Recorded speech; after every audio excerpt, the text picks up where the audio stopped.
Hey guys, Dan here alongside Joe. This is Freaks and Geeks Friday. It is. Welcome to another edition. We're now halfway through. This is episode 9. This is the halfway mark of the program. And this is called We've Got Spirit. And it leaves us where we left off with some of the boyfriend and girlfriend stuff from the last episode. Direct sequel. Yeah, I mean, it really is a companion episode for sure. For both the arcs. For Sam and Lindsay. Actually. And some of them end. I guess both of them, well, it's an interesting episode. Yeah, like, it's kind of like you think, okay, I wonder where this is going, and then you think it'll be definitive, and then you're like, well, they could definitely still go somewhere with these things for sure. They're not completely done with the fallout, so to speak. Correct. And you thought earlier this would be maybe our shortest one yet. I mean, I know it's always... Usually we go like 40, 45, 50, 55 minutes. Who knows? I'll probably be wrong again. But I actually agree with you, and I'll tell you why. Why? Because even the commentary track on this episode was a super fan commentary. Okay. There was no commentary from the cast and crew like usual. There was no commentary from Judd Apatow. It was just a super fan. In fact, a few of the people that spearheaded a movement to try and get NBC to save the show. Oh, okay. So that's cool, actual super fans. They went to the Paley discussion, the Paley Media Center discussion. Right. I want to say, I think that these Freaks and Geeks commentaries are just interesting. They had super fans come on and do commentaries. Remember the one commentary they had from the lighting people. From the lighting people, the one commentary they had the actors' parents. See. I like that. I mean, I like the director commentary, but like they're really mixing up with who talks about what. That's really cool. And some episodes have two commentaries, so I listened to both. This one actually just had the one. So obviously, the cast and crew didn't find it to be much of a talker. Well, I think they didn't do the commentary. I think that we could be wrong. Who knows? But I feel like this one it's important, but it's pretty straightforward as to why. Mm-hmm. It's very. I agree. It's powerful, but it's simple. And I know a couple of notes about this show, just because I'm trying to... I forget who did it, but there's an article where, I guess maybe for the DVD release, they interviewed Paul Feig, and he talked about each episode individually and gave a couple of thoughts on it. So I do have a couple of behind-the-scenes stuff about this episode, but not many. Okay. So I think it might not be much of a talker. That's weird. I mean, would you agree with that before hearing about all that? Or would you feel that yourself going in? Now we're trying to amp up the episode time. I know, right? But I'm curious. No, what's funny is I didn't think there was a ton to glean from this episode because, like you said, the story itself is fairly straightforward. It's a little bit like the last episode in the sense of they're taking some pretty classic... tropes. High school drama show tropes and sort of turning them on their ear a little bit, playing with them. But it's really continuing the storyline from the last episode. Yeah, which we talked a lot about the dynamics of it already, and it kind of answers some questions. So let's talk about the plot here of the episode. It's basically the main issue with the plot is that Lindsay feels that Nick's kind of coming on too strong. I think Nick's a very passionate person. He's really into her, kind of almost invading the space. And she also doesn't like that he's high constantly. That's right. They open up with a conversation. He's like, oh, I thought we really connected and thinking about all these deep things. And she mentions about the grandmother dying from the first episode. Right. Which is a big thematic thing. And I'm like, are they going to bring that back? Yeah. It's still on her mind. Talking about life and, right. Just all these... obviously big questions, and you think they're gonna have a moment, and there's and he doesn't really listen to what she has to say because he's just stoned and not really all there. He's talking about John Bonham. I wonder where John Bonham is right now, and she's like, I thought he's dead. Oh, whatever, he could be in heaven. With Janis Joplin or whatever. So it's just like that doesn't really go anywhere, and that's kind of, I think, an issue she has with their relationship as far as she wants to like him, right? But he's got some character flaws that just kind of make it difficult for them to connect. And then she finds out, is it Heidi? Is that the name of the ex-girlfriend? Either Heidi or Patty. I can't Heidi, remember. I think. Finds it out, might be Heidi, yeah. Looking in the yearbook or scrapbook, old pictures of the yearbook? It was just a photo album. Photo album. Yep. And there's... Yeah, I thought it was a yearbook at first, but it's a photo album. I couldn't remember, but I think it's a photo album. And it cuts out the picture of the person who's that. oh, it's ex-girlfriend, finds out from Kim Kelly and the gang, oh, they had a big breakup, and they're like, oh, and she takes Kim aside and says, look, I'm thinking about breaking up. And she's like, don't do with that. Nick. It's like, if last time they had a breakup, you really lost it, it got all weird. And then she actually approaches the girl and is like, oh, Lindsay does, yeah. Lindsay does. Yep. And is like, okay, well, what happened? Trying to sort of get the scoop a little bit. Her side, which... And boy, she's like... And he stalked me. Stay away, yeah. She's like, break up with him now, stay away. Got into a big fight with my dad, like, oh, man... and then immediately afterwards, he comes up and says, why are you talking to her? Don't listen to her. She just blow things out of proportion. Right. Which, that was interesting, because you're like, okay, clearly something heated, two sides of the story. Yeah. Truth and we hear both sides. We do. Because we hear her side first, and then later in the episode, hear his eventually. We hear his. Which was good. Yeah. But basically, that's kind of Lindsay's dilemma throughout this, is should I not? She confesses to her mom about it. Yeah. Mom's like... Big scene for the mom. Great scene for the mom. Really, I think it's an important episode for their relationship as well. And she's like, you can't lead him on if you don't feel this way. And she keeps wanting to break up with him, but it doesn't seem like the right time. Right. We're doing the freak stuff, obviously. Or the Lindsay stuff, this rather. Is right. This is the Lindsay It's like portion. the Lindsay Sam show more than anything, this episode. So, basically, she doesn't really break up with Nick. And then, accidentally, when the mom doesn't realize that. It ties into the game we'll talk about, the basketball game, where she's going with her parents. Nick runs into the mom first, and she's like, I'm sorry about everything with you and Lindsay. What do you mean? And basically accidentally reveals that. She basically says, like, well, Lindsay just needs some time right now, and da-da-da-da-da. And Nick gets the message. And he gets upset. Yeah. And then, Lindsay's like, oh, what'd you do, Mom? Never, after feeling really happy about being confided in, the mom loses that. Right. And then basically it goes with Nick kind of confesses that he was really feeling strong about his last girlfriend and wrote a lot of poems, and she basically was using him as a rebound, showed off of all the poems to everybody, and started reading the poems. And he explains that maybe one reason he's been coming on so strong and being a little clingy or whatever is because he's very insecure about that stuff. Right. So she's like, okay, I would never do that, but basically decides, you know what, and he sort of lets her down. Like, he's like, I think we should take a break. Yeah, because he doesn't know, I guess, yet that she found out from her mom what the mom accidentally did. Yeah. So in his mind, she doesn't know that yet, but he's going to make it, well, I think it's best if we, kind of take a break. sort of kind of gets past that at this point. Like, save himself save the pain a little bit. Yeah. But you can kind of tell it's interesting, like he sort of ends it, but not entirely. I think it was interesting he chose to, not make it a straight breakup. Right. Just take a break for a while. And to be fair, Lindsay has mixed feelings about him, as we established. Yeah. And she wants some space. She says that earlier. Right. Moving too fast. And maybe it's fine with everything they're both going through. Some space is needed. And we talked in the last episode about, it was a lot about her virginity, the plot line, and she wasn't ready to do that yet. So it's like, how far can we go until you're ready? Yeah. So... that's understandable. So they leave it open at this point where, of course, it ends with her kind of crying, going back to the mom, confiding with her, scene. Which was a good scene. It was a tender moment. I think we could follow with the mom stuff too. Mm-hmm. But then what happens to Nick at the end of the episode? He's in his car crying, listening to that Who song about, this is the goodbye or whatever. She left me or whatever. So he's sort of obviously pretty upset about it. So it's, I was going to say, and I think overall, this episode is a little bit of a downer. I would say so. I was like, yeah, this is a bit of a sadder one. And yet, I think it's one of the funniest episodes we've gotten. In a while, yeah. It's particularly more from, from some of the geeks, but also a little bit of the very, very side story with the Freaks and the rival team from Lincoln. Because, first of all, right in the first scene... So a side plot of the episode, I guess you could say. It all surrounds with the basketball game. Yeah. And their big rivals were Lincoln, and I love that Ken, Seth Rogen. Who's Lincoln? In the very first shot is a big poster that says, Assassinate Lincoln. And of course, you could never have in 2020, great but PC. Back in the 80s, sure. And of course, Seth Rogen's like, who's Lincoln? Who's Lincoln? I think Ken gets some good lines. Ken gets some good lines, but also I love Kim Kelly's anger at these people. So halfway through the episode, or a third of the way through the episode, this car from Lincoln throws like soda or water or whatever at them, and they get super pissed.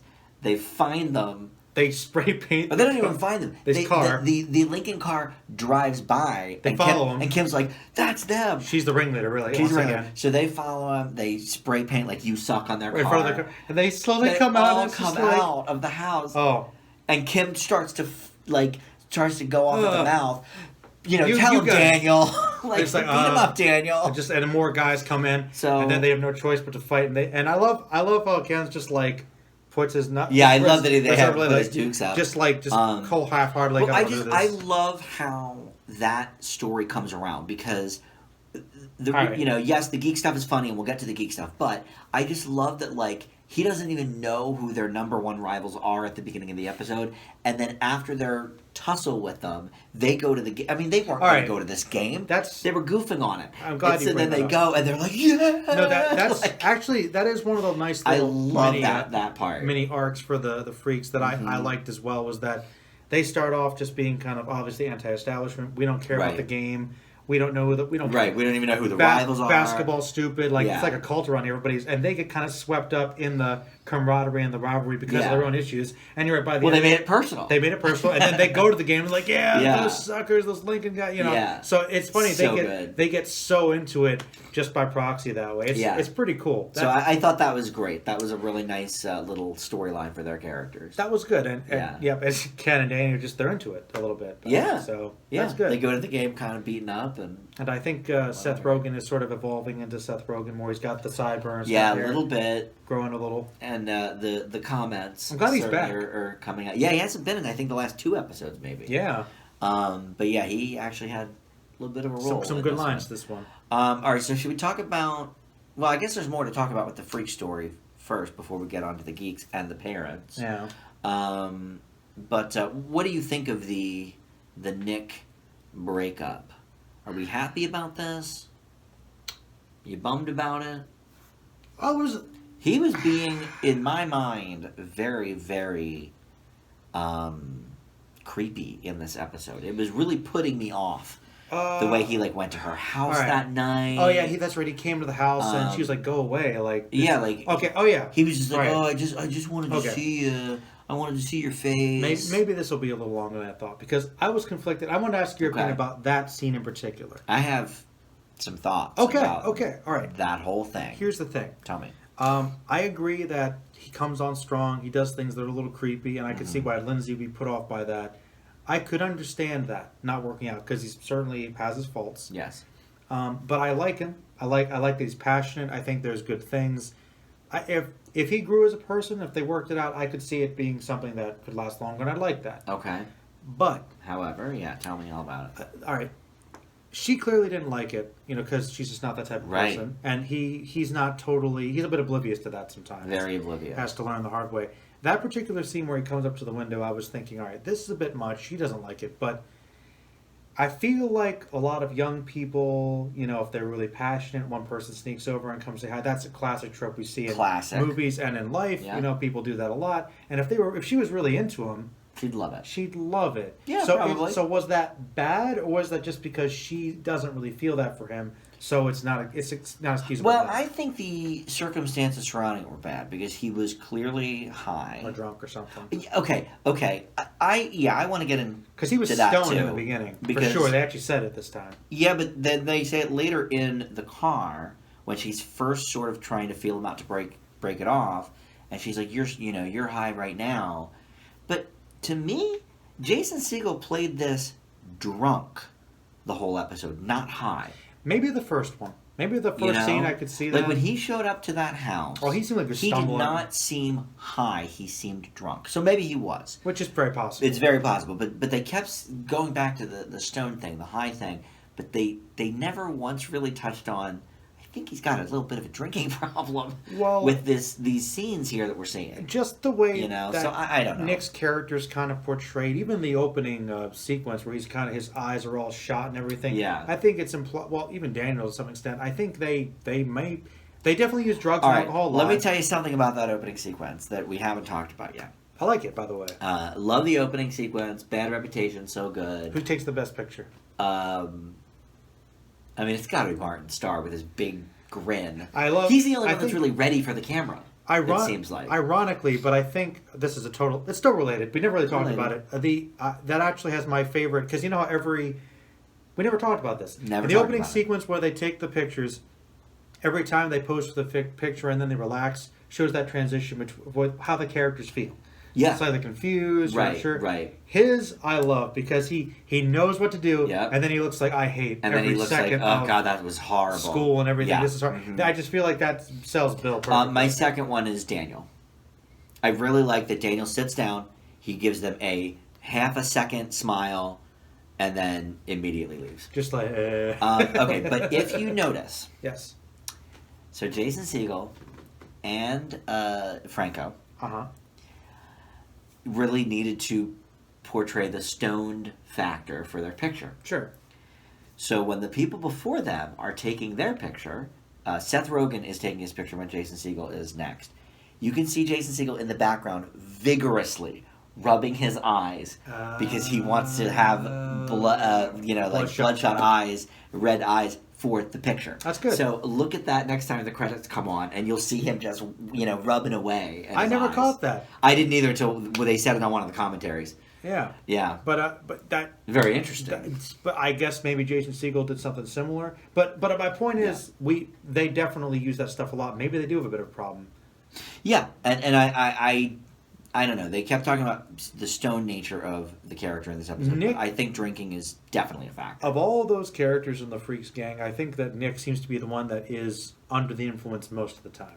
He just seems that carries himself that way. Yeah, I think it's numbing for him, certainly. Which we've seen a lot of people do that. In their lives. Sure. Here's my own personal history with the theme of this episode. Okay. Breaking up. So one of my friends in high school, who ended up actually going to a mental hospital. He really had a bad breakup with someone, and I don't want to give away too many details, but he did some things that were very questionable and like off the rails for because this girl was like breaking up with him, and he didn't know how to handle it. And of course, the girl, was in Lindsay's shoes, kind of like, well, I don't want to hurt this person, but like I also don't want to live my life in misery. Like, what do I do? Well, it's hard. And so, when I see this episode, I'm always reminded of that kind of stuff. And it got, to me as an outsider, like I would have been, say, the Daniel or the Kim Kelly in the situation. I was very put off by it. It was I feared for both of them. Like it wasn't pretty, and I think they captured a lot of that in this episode. The feelings that on both sides, because I feel bad for Nick too, because he doesn't know that he's putting her off necessarily. That's just a tough situation. It's very tough. A lot of people have been in stuff like that. So it's very tough. There's no real winner sometimes. Right. In those and that's why, her mom said, look, you can't lead them on. You can't lead them on because if you're not happy, then what are you then what are you really bringing to the relationship? Nobody's happy. So I love that approach. You mentioned that it was a good moment for her and the mom. Let's talk about that a little bit. I guess I liked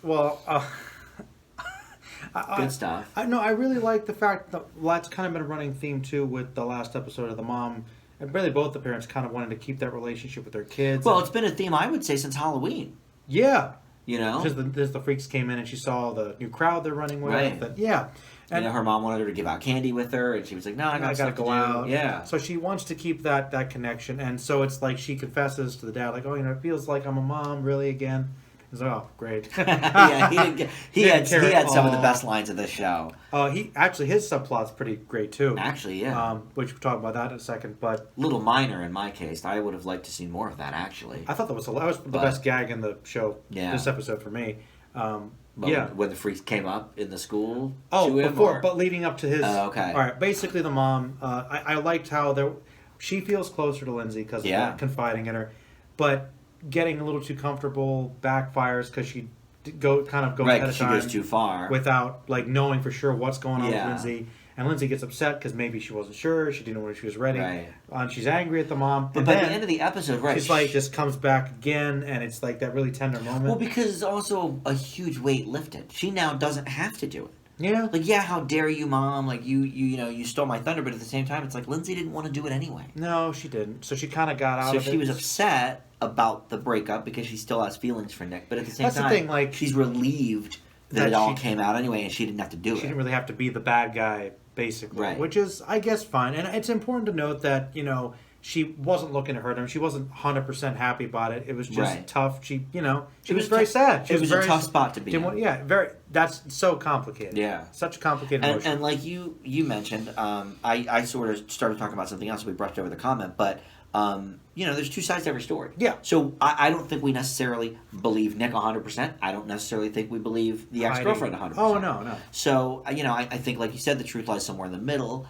And, so did it get as bad as she said? Probably not. But was it as one-sided as he said? Also probably not. No, it's two people to tango, right? Right. Yeah, so everybody's got their faults. It didn't work out. It certainly happens. It's how you learn. But there's that. So there's a lot. Basically, it's like that storyline ended, and I guess I thought it was a strong emotional moment there for both characters. But it's sad, and you're like, oh man, this kind of very sad. It's a tough, because realistic breakup. Obviously, Nick already has substance abuse issues, so she doesn't know what he's going to do when he goes home. That's also part of what the tension was everybody saying, like, almost just please try to make it work because it could be really bad because they know it can be bad, and maybe we'll see that in the next episode or two. I'm hoping, because otherwise, it was fine. Wouldn't that be weird? I kind of forget what the next episode is. Like, by name, I would maybe remember, but... Oh, good Kim Kelly moment. I do like that she's really and Daniel, too. They're both big proponents of, like, try to make this work. You're good for each other. Yeah. This is good for Nick, because they know he's got issues, obviously. And she's they talked about their own relationship. Oh, yeah. Oh, yeah. Like, you never... Worst mistake you can make is tell the girl you like her. Well, then is that why, you all treat me like crap? Well, you're still here, aren't you? That's good exchange. But no. Pretty classic. I liked Kim Kelly was, like... Once again, being the true leader, yeah. She goes when Lindsay is confiding her, like, "Are you pregnant?" No. And she's like, right. Well, they were like, "Are you pregnant?" Oh, I don't talk about it. It's private girl stuff. First question: Are you pregnant? But listen, no, I'm telling you, this was a funny episode. It was good, but I like that Kim Kelly was like, "Look, we'll try to make it work. I'll talk to him. I'll beat the crap out of him. Right? Like I'll.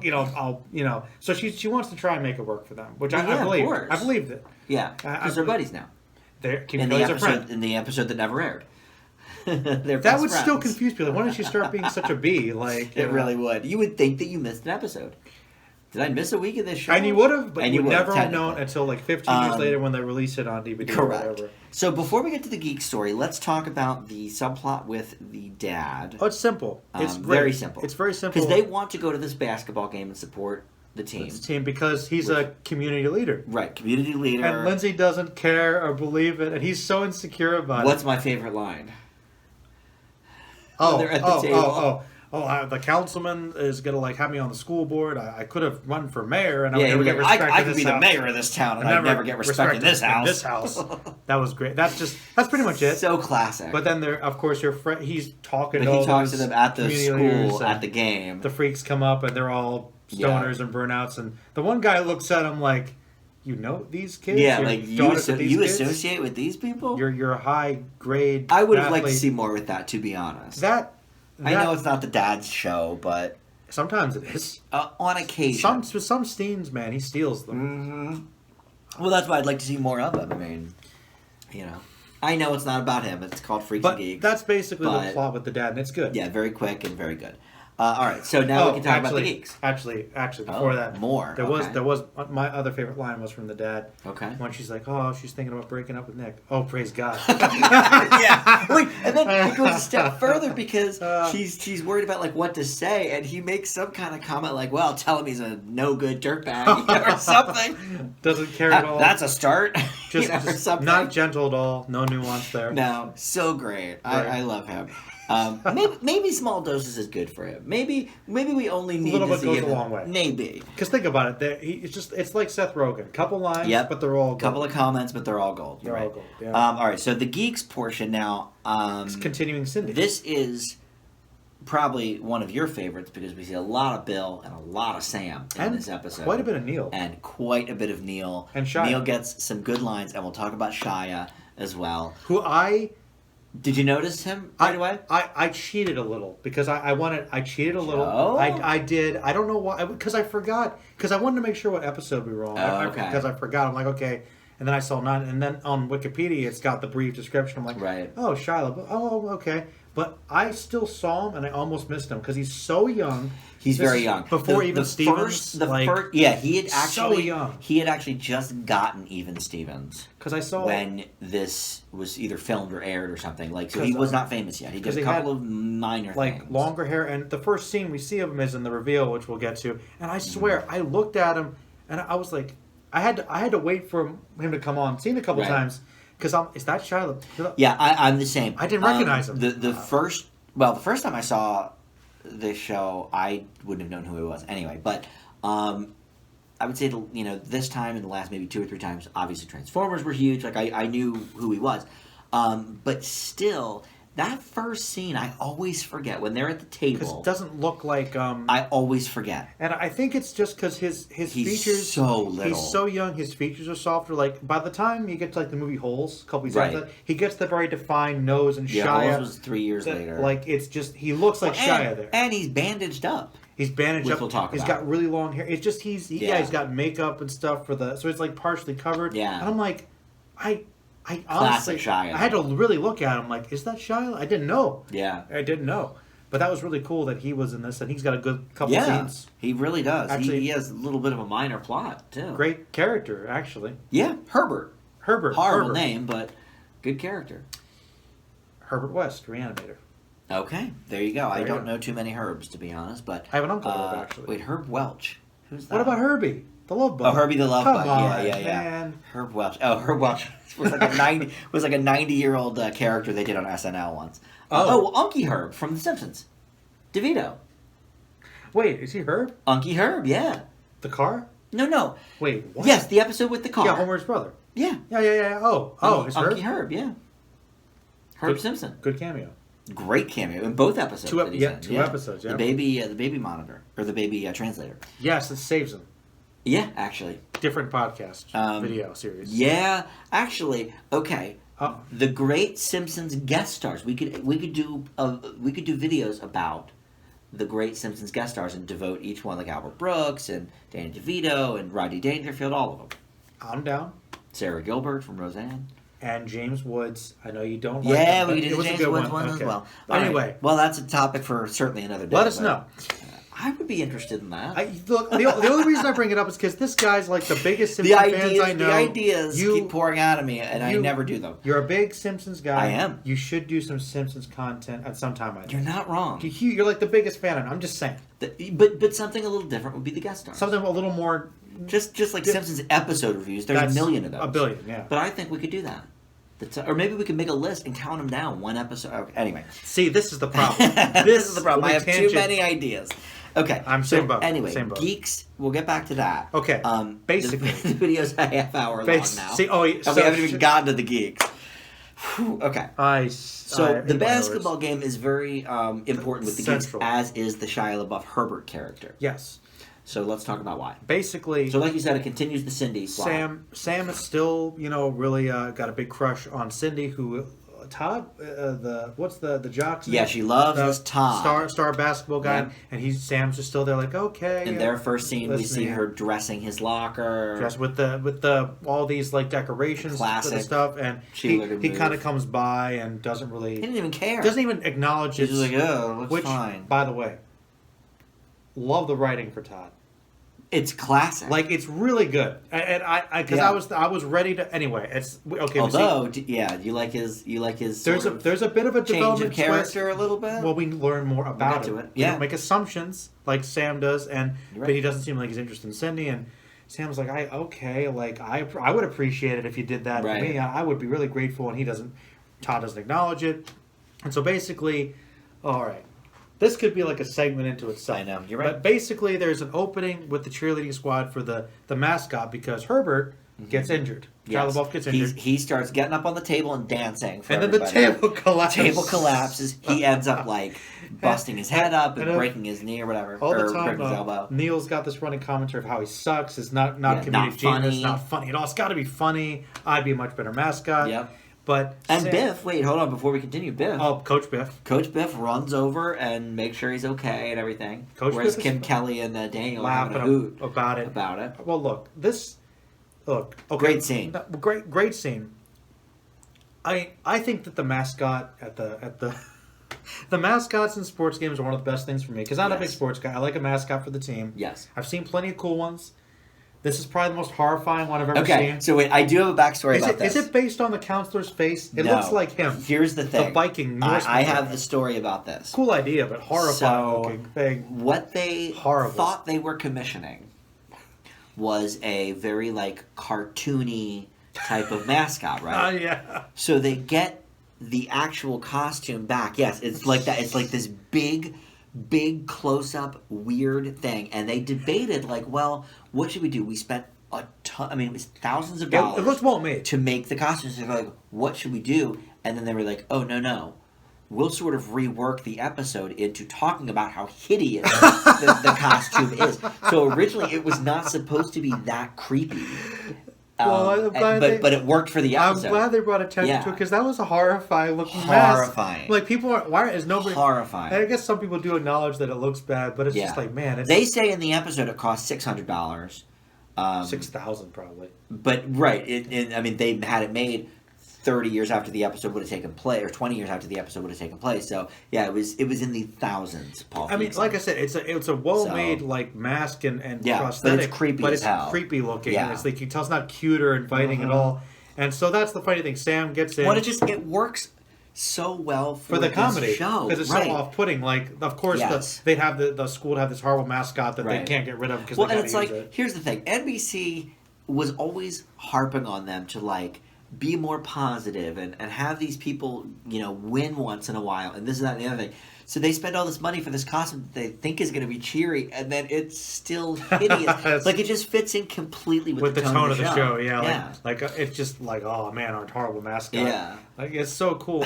But Sam basically does the tryouts, and he does work hard. Herb is out, so they have tryouts. Neil wants to try out. He does. And Sam and Bill talk him out of it. Because they're like, look, if Sam gets the part, then he'll be real close to Cindy. She'll really love him, and this and that. Go for it. And you know what? Credit to Sam. He actually goes hard. He goes very hard to learn the coordination. He really would have won that thing. And there is actually a little bit of commentary because all the deleted scenes have Bill, Sam, and Judd Apatow on. Oh, really? No, regardless of episode. I guess they just shot them all at once. And there is an extended version of the tryout scene. Oh. And so John Francis Daly, who plays Sam, was like, dude, I was trying so hard to make it look like Sam could actually get this over everybody else. He was like, I was trying to do the biggest motions possible, and I really tried, to study the dances they were doing. It paid off because you really believe he would have won. Yeah, that he's been practicing. Would have won the part. Putting it in. And we see classic Joanna Garcia Swisher again as the head cheerleader. Yeah, what's her name again? Claire? I forget the name on the show. It might be Claire. I think it's Claire. She is so hard. Found out something about her, by the way. What's that? During the commentary by the superfans, believe it or not. I guess they had heard this maybe at the Paley Center researching interview. But apparently, most of her lines were just sort of loosey-goosey, ad-libbed, because they basically let her. She had such a mean girl type of thing going on. Not the person, no, but the character. She channeled into this character so deeply that after a couple of episodes, they just were like, okay, you basically need to get here, like Curb Your Enthusiasm does. Oh. And they would be like, you can kind of say whatever you want. Here's the scene. This is what you got to do. So just get there somehow. So her facial expressions at the auditions, oh, that was real great, guys. That was all basically just her. Well, I think she's a very talented actress. Yeah, because she was of age probably in this. She was probably 16 when they filmed the show. She did a good job. I thought in the previous episode she was in, I didn't think she was that mean. They didn't really show her that do much. too much of her. Yeah, I feel like this is the episode we've seen her the most. Yeah, and this one she's intense. Like when he signs up, she's like, "I want to see more movement. I want to see more." Like she turns into a real hard she's killing him. Yeah, like with all him running around. When you think that would be Biff. Yeah, Coach Biff, but he's not. It's the head cheerleader that's really like drilling into drill sergeant. Yeah, she's really intense about it. I like that Shia gives him a little bit of advice because he's trying to help him out. Shia is still there, trying to support help out. Like trying to give him advice. Like, okay, when you go up and do the pyramid, don't pull the hair, or you'll fall. Yeah, don't pull their bras. You will fall. Yeah, like it's not necessarily because you'll hurt them. Not necessarily because this is perfect. The whole thing's going to fall apart. It's going to crumble. Like I've learned from experience. So he's trying to help him, and they're still they're trying to keep him awake the whole episode. So if he has a concussion, he doesn't. That was the whole awake bit. So apparently his parents didn't let him sleep the night before. He like sort of nods off a little bit. Bill like shakes him at one point, and then the very tail end of the episode, we see him at the end of the basketball game, like curled up in the bleachers, sleeping. Finally. What a cute. So we hope that he's alive at the end of the.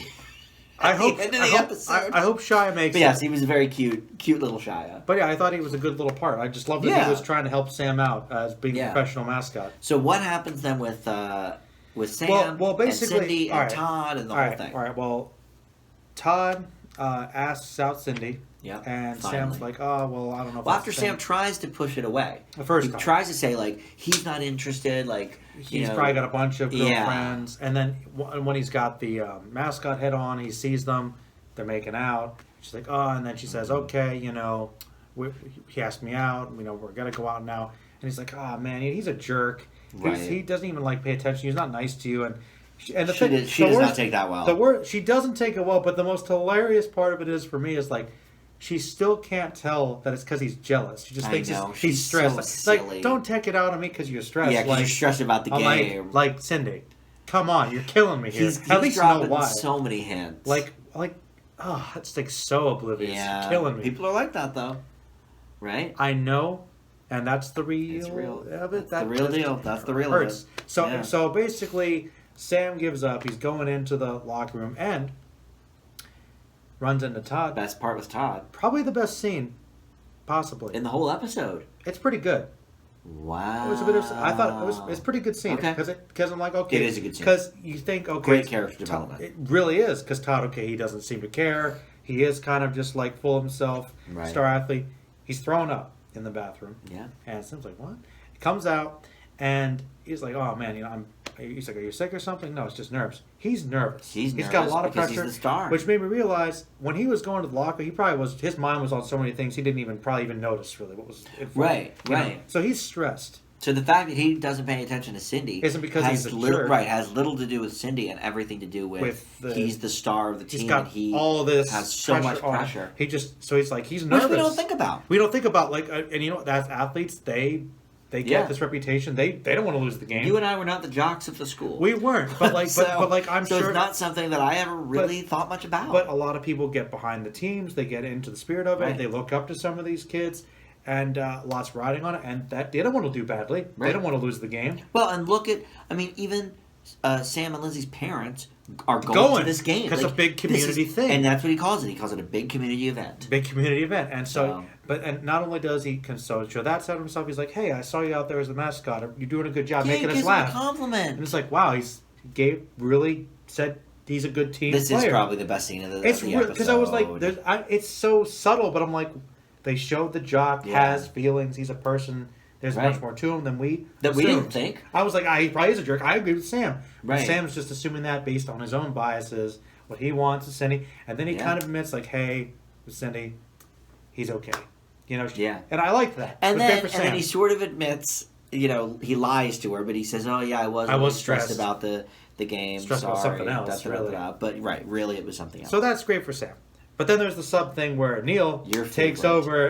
I was thinking this would be your favorite scene because you love a good laugh. It's the funniest. It's the funniest thing is Neil finally gets in and takes over the mascot, and everybody thinks it's Sam. Right. He's messing up the routines, bumping into people the whole time. Yeah.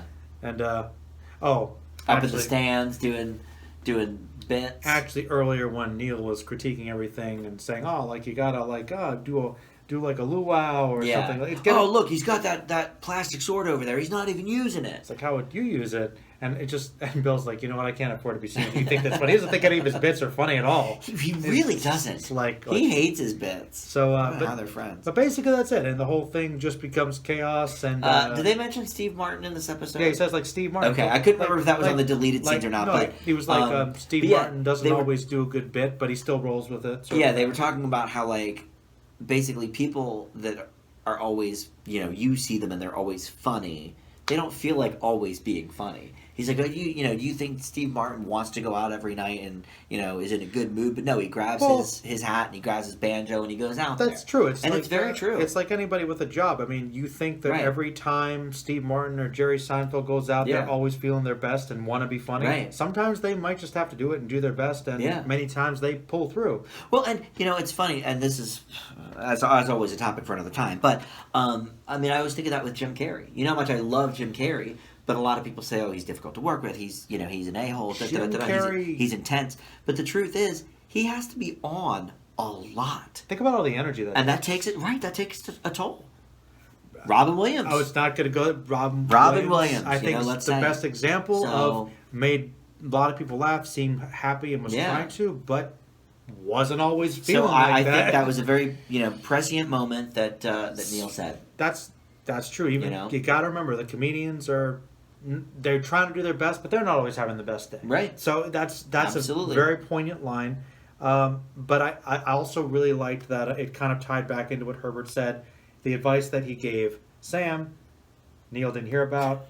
Pulls when he was making the bra strap when he was going up the pyramid. Yeah, because all the cheerleaders and the coach, they all think it's Sam in that costume. They have no idea who Neil even is. Don't pull my bra strap. It's the team's bra strap. And, of course, crumbles. Crumbles immediately. And then, of course, the cheerleaders, Claire goes after him, and they beat him at the ending of the episode. They just are stomping all over him. Yep.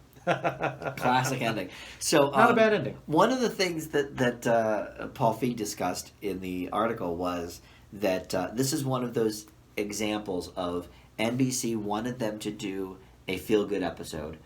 They win the basketball game in the final moment. The Freaks are pretty happy. Everybody's excited, except when you look at everybody, they all, except Bill, I guess, but everybody's having problems. Lindsay is crying. Neil is getting beat up. Sam is having his own issues because he didn't get the girl.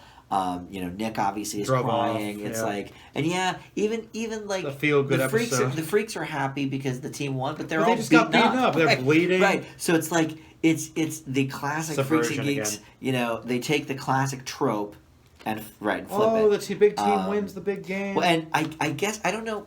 I don't know specifically if NBC wanted them to do a basketball episode, but Paul Feig was like, we had the idea for the mascot, so we were going to do a basketball episode, and he's like, none of us on the writing staff care about basketball, so we had to figure out a way to make it fun and interesting for us too, and yet still character development.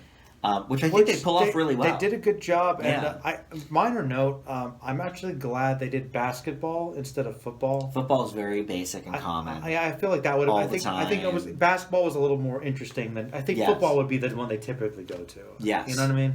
Well, and I think where they are in where are I think Michigan or something. No, they're in the Midwest. They're in the northern Midwest. I feel like football probably be big. Football's so big in Texas though. You know what I mean? I don't know. I mean, I guess our school's biggest sport was football too, and I'm from Philly, but whatever. Well, if I remember correctly, basketball's big. I feel like my high school, our football team, that was the big event. Was always the biggest one. Yeah, big football games. I think our basketball team did better generally. I think that happens a lot. I don't know why that is. People don't care about it as much. I don't know. Yeah, maybe. Who knows why? I don't know why. But point being, yes, I agree. I'm glad they did basketball. Well, and I think part of it is it's a little easier to sort of get lost in the scenes with basketball for the mascot character because football fields are so wide. All right. But here we have the mascot literally going onto the court. Well, it's very they're not condensed. supposed to be. It's very, very compact. Also, yeah. by the way, I know that there are some good football sports movies. I'm not an aficionado of that, but I love a good sports movie. I think I like the way that basketball movies are typically shot, like the close-ups with the sweat, the ball going up, the cannons when it goes up. There's more movement going rather than just running straight. There's a lot of I agree. I don't know. I feel like there's a lot when they do them. The physicality. Yeah, I'm trying to think if I've even seen that many basketball movies. Not many. I can't think of. I'm more of a football movie man person. myself. Yeah. And then baseball, I guess. Baseball, I like watching actually in person. I like watching baseball. But baseball movies are fine too. Yeah. One thing I didn't like about this episode, that's such a nitpick, but it's a continuity issue. Okay. Is that the scoreboard at the end is not 72-73? Well, here's the problem. They're at 72 points each, right? They sink a basket. They scored 70. And it's now 73-72, which doesn't make sense because baskets are worth 2 points. But then when they pull out of the shot, it's 75-72, which makes sense because it's a 3-point. All right. So whoever was on continuity, they appear to have won the game by 1 point, but that makes no sense because there's no 1-point shots in basketball. I just remember thinking that was an extremely close game, and I'll be honest, I don't know how good these kids are. But 72 hits, that seems like a lot of shots in one game. Yes, that's a lot of shots. But maybe these guys are great. Who knows? Most unrealistic part of the episode. It really is. I was like, that many shots? It would probably been more like in the 40s or 50s. But high, either way. High but yeah, so, all right, what else can we talk about? We're almost at 50 minutes, so before we grade, is there anything else to talk about? Great episode. Good, very good. Interesting character development, like we said, for people that we don't really... Yeah, minor characters. Non-characters, practically. Todd, Cindy a little bit, more for the cheerleader. The Claire, later. Claire, good old Herbert. Herbert had a good little arc for his episode. Yeah. Pretty and much. then even the Freaks. I mean, I like that, they had their little fight. They don't care about spirit, and then they do have team spirit, school spirit. Yeah, it's kind of cool. Yeah, it's kind of not in my neighborhood sort of thing. Like, oh, I don't care if if I make fun of my brother, but you better not make fun of my brother or you're dead. It's like all of a sudden they got very possessive of the school, and I just love that. It's like, hey, we hate our school, but it's still our school. Right. It's one of those things. Yeah. So, all right. I don't know. Anything else? I'm trying to think here. I mean, we made I don't think there's any more tidbits I know about the episode. Definitely say that we were wrong. I was wrong. Again. Ooh. I thought this would be like a half an hour, 35. Well, once we got to the 28-minute mark and we hadn't even talked about the geek story. But how? What stretch? We love to talk. Is that just all it is? Yeah, we don't even go off on that many tangents. We talked about the Simpsons side episode for a minute, but we didn't even go off on tangents that much. It's just a great show. Well, just a lot of little details. It is a great show. What can I say? It's a great show. I think it's interesting. This was supposed to be a feel-good episode, like you say, but it's kind of a downer for me. It's a downer. It's a real downer by the end of it. For the most part. Both the weird children are still in non-relationships, and Sam's heartbroken, and Lindsay just kind of feels like a jerk. So they're both Nick's gonna go off on a drunken rage somewhere. Yeah, I mean, honestly, it's a good episode for the parents. They come out of it victorious because the mom, does have a little bit of a closer relationship with Lindsay, and then the dad gets to prove he's part of the dad gets to prove he's part of the community. But I love that while Neil's doing his thing, They think it's Sam too, so they're like, "Oh, look at our boy! He's doing such a good job. He's so funny." Face. Like, I say, punch my boy in the face. Like they're actually concerned. Like, what's going on there? Right. Because they have no idea, which I think is pretty funny. It's a good gag.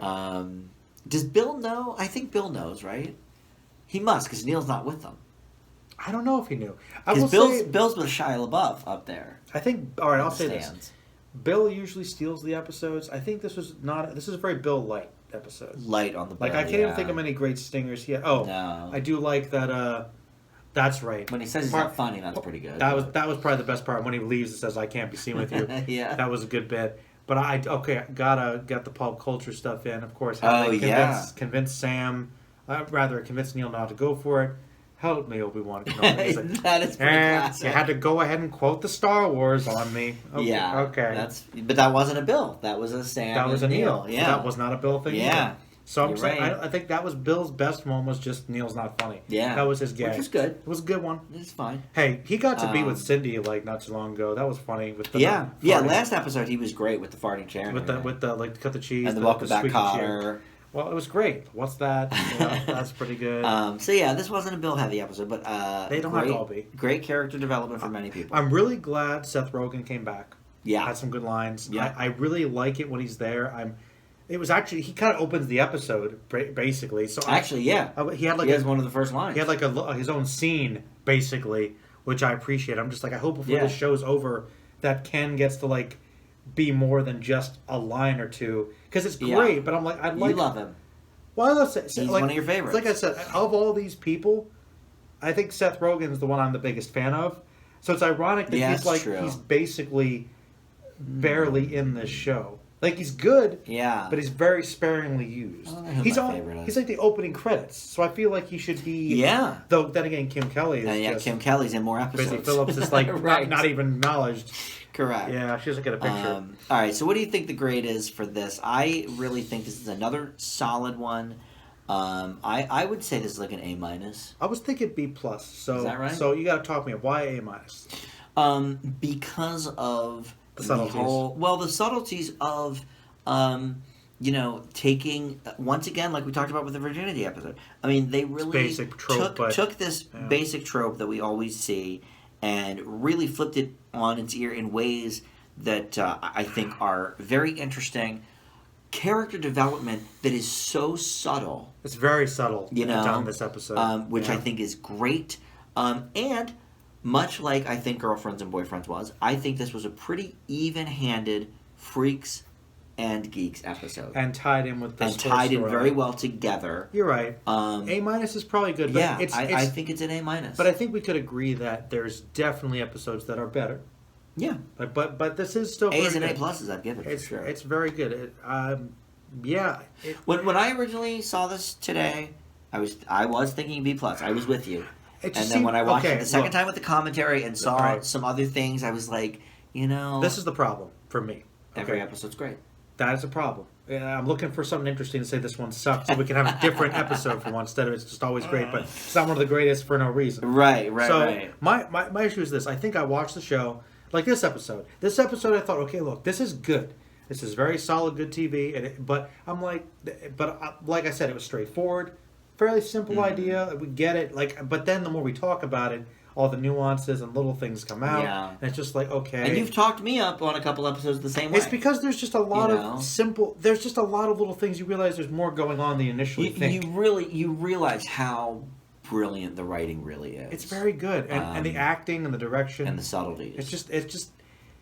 It's the little things that sell how believable everything is. Yeah, that's the. Would this episode have been worse with the mascot head that they wanted, the cartoony one? I think it would be. I think this is a perfect. It worked out the way metaphor for these people. For like how a lot of people probably feel about their school mascots. Like this one, like the horrifying, ugly mask. Yeah, does kind of classic. Fit. Does fit. Yeah. No, it does. It's a very good episode. All right, another classic in the books for Freaks and Geeks. There are, I believe, 9 left or 8 left or something. I think 9 left. And we'll do another one next week. I forget what the next one is called, but we'll find out when we get there. And that's it.